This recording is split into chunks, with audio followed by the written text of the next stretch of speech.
चलो देखो, आज हम लोग दो चर वाला रैखिक समीकरण युग्म को हल करेंगे जो अध्याय नंबर 3 है। अब इसमें हम लोग देखेंगे क्या कि दो दो चर वाला रैखिक समीकरण होता क्या चीज है। तो इसका देखिए, दो चर वाला रैखिक समीकरण का जो सूत्र होता है, यानी स्टैंडर्ड जो फॉर्म होता है वो होता है a x plus b y plus c equal to 0 होता है। तो इस तरह से यहाँ पर जो यक्स है वो चर पद है और वाई जो है चर पद है।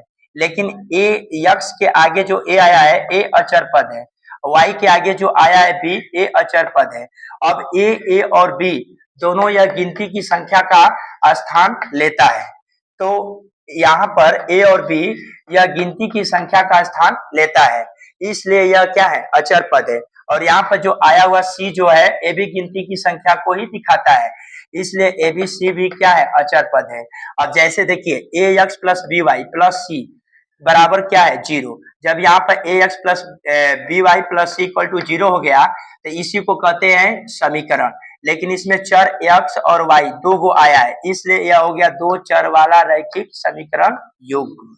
युग्म का मतलब होता है योग, युग्म का मतलब होता है योग, युग्म का अर्थ होता है योग होता है।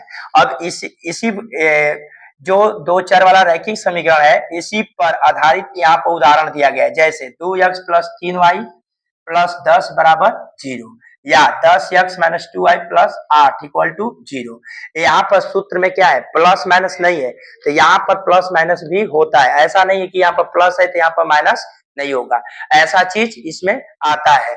उसके बाद हम लोग यहाँ पर देखेंगे कि जो यक्स के आगे ए जो आया है ए है, वाई के आगे जो आया है बी है, यहाँ जो आया है सी है, और बराबर का हो गया 0। जब तक 0 नहीं होगा तब तक वह समीकरण नहीं कहलाएगा।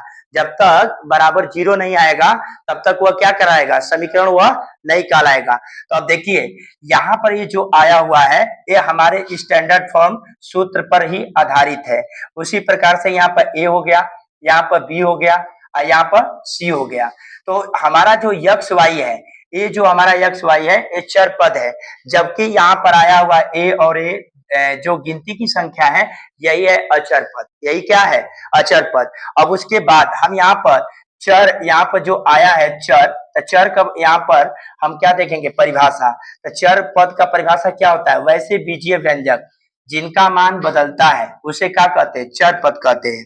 जैसे यहाँ पर ये जो होता है, जैसे A B C dot dot Z, तो यहाँ पे ये नहीं घबराना है कि यहाँ पर ए बी सी लिए हैं तो यहाँ पर क्या है, ए बी सी अचर पद है। लेकिन यहाँ पर जो आया हुआ है वो यक्स को दिखाता है। यदि आपको ऐसे नहीं समझ में आता है तो आप बड़ा लेटर में भी लिख सकते हो।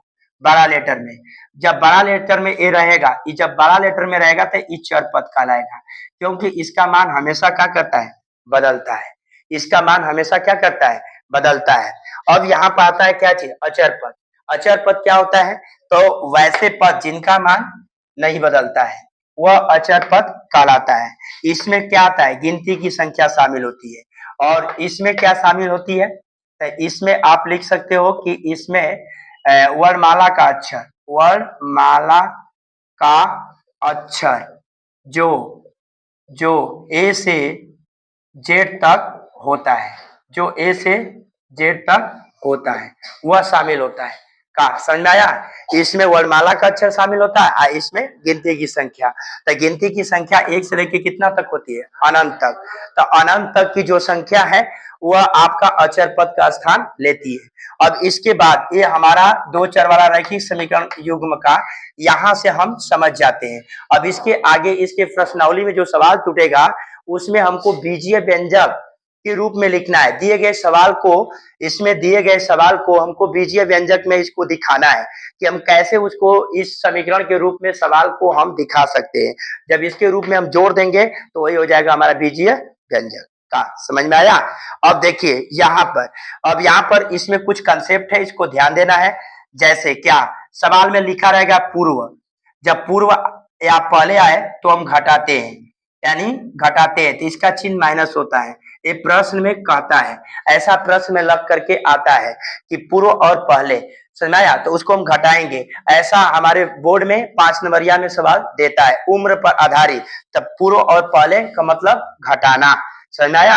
अब यहाँ पर दूसरा का कंसेप्ट है पश्चात और बाद कहेगा, तो इसको हम जोड़ेंगे। यहाँ पर प्रश्न का प्रश्न में ये दिया रहता है, बोलता है कि इसका पश्चात और बाद, तो इसको हम क्या करेंगे? जोड़ेंगे। ठीक है, तो इस ये जो दिया गया, इतना जो बताया गया है, इससे जो संबंधित, इसी के आधार पर हमारा प्रश्नावली 3.1 में जितने भी प्रश्न दिया है, इसी पर आधारित प्रश्न कंसेप्ट पर हम लोग हल करेंगे।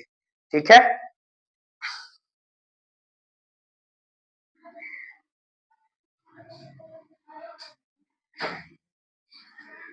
चलो देखो, इस अध्याय से सवाल नंबर 1 इसमें दिया था कि आफ्ताब और उसकी पुत्री है, 2 लोग हैं। तो आफ्ताब अपने पुत्री से, सुनाया, अपने पुत्री से 7 वर्ष पूर्व उससे 7 गुनी है, अधिक है, और उसके बाद फिर 3 वर्ष बाद उसे 3 गुनी है। तो ऐसे सवाल में हम करेंगे क्या? सबसे पहले मानेंगे कि माना कि आफ्ताब की उम्र x तथा पुत्री की उम्र y वर्ष है। अब उसके बाद प्रश्न से कहा है कि 3 वर्ष बाद कौन? आफ्ताब। आफ्ताब में भी 3 जोड़ेंगे, आप पुत्री के उम्र में भी 3 जोड़ेंगे, और 3 गुनी बड़ा है कौन? आफ्ताब बड़ा है, तो पुत्री में 3 से गुणा करेंगे। तो इसको उतार दिए, ये 3 से गुणा किए 3y, इससे किए 9। अब यहाँ पर यक्स रहा है, ए प्लस है, इधर आया तो माइनस, ए प्लस 3 हुआ, अब बराबर कितना हुआ? 9। तो यक्स माइनस 3y यहाँ पे उतार दिए, ये 3 आया, इधर है प्लस, इधर आया तो माइनस, बराबर 0। तो इसको हम उतार दिए, इसको घटाए तो -6 बराबर 0। तो ये जो आया पहला बीजीय व्यंजक, ये जो समीकरण आया 2 चर वाला, ये जो आया है वो 2 चर वाला समीकरण है, तो ये पहला बीजीय व्यंजक हुआ। फिर बाद में क्या कहा है? 7 वर्ष पूर्व। तो जब 7 वर्ष पूर्व की बात कहेगा, तो आफ्ताब में भी 7 घटाएंगे, आप पुत्री के उम्र वाई में भी 7 घटाएंगे, लेकिन अपने पुत्री से 7 गुना बड़ा है, इसलिए पुत्री में 7 से गुणा करेंगे। तो इसको उतार दिए, 7 से गुणा किए 7y, इससे गुणा किए 49। तो यहाँ पर यक्स माइनस 7, यहाँ पर यक्स उतर गया, ये प्लस इधर आया तो माइनस, ये -7 हो गया, ये प्लस इधर आया तो इधर है माइनस, इधर आया तो प्लस, बराबर 0। तो अब इसको यहाँ पर लिखे यक्स माइनस 7y, ऐसे घटा दिए तो प्लस 42। तो अब यहाँ पर उत्तर का लिखेंगे, उत्तर में हमसे पूछा है बीजीय व्यंजक, तब पहला यह रहा x minus 3y minus 6 equal to 0, और दूसरा का ए वाला रहा यक्स माइनस 7y प्लस 42 बराबर 0। तो इस तरह से हमारा पहला सवाल का उत्तर हुआ।